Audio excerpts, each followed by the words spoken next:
Well, as you're planning to make memories this holiday season, it's important to preserve all of your photos and all of the things that you're getting into this holiday season. And we have some exciting ladies here. We have Rachel and Ann Mancour. They're both from the Sloan Museum, and they're going to show us how to preserve our photos and tell us about the Community Scan Day. Hi, ladies. Hello. Thank you so much for having us here. Yes, well, I love this idea because you've already been kind of like showing the community how to preserve their photos.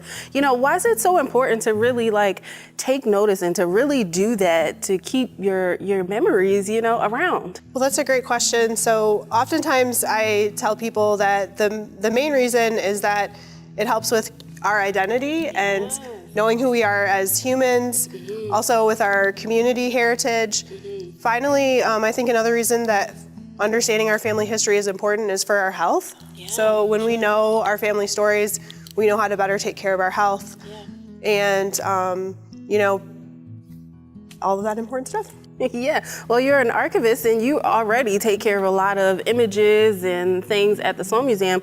Walk us through some tips that you would give other family members to really preserve their photos this time around. Sure, so I'm really excited that you asked us to come around this time. There's, in my opinion, no better time than the holiday to really, when you're gathered with your family, to have the photos out. Everyone can kind of talk about them.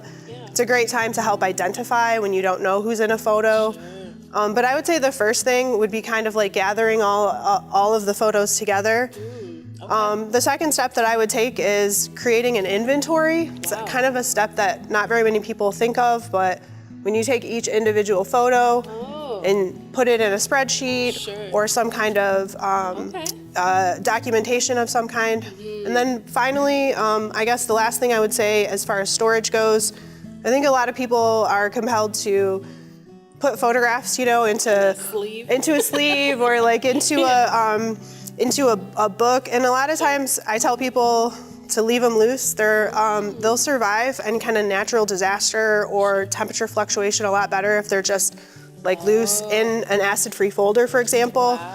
I often tell people to interleave their photos, like put a piece of paper between? Yeah, piece of paper between them. So we're putting them into a folder, right?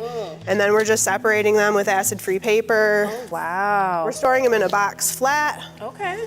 We're using gloves whenever we touch them. The oil's on our fingers. And then the other thing that I often tell people is to use soft lead ink if you're gonna write on your photos and mark them in any kind of way. I usually tell people back right and to use a soft lead pencil, like a Stabilo pencil.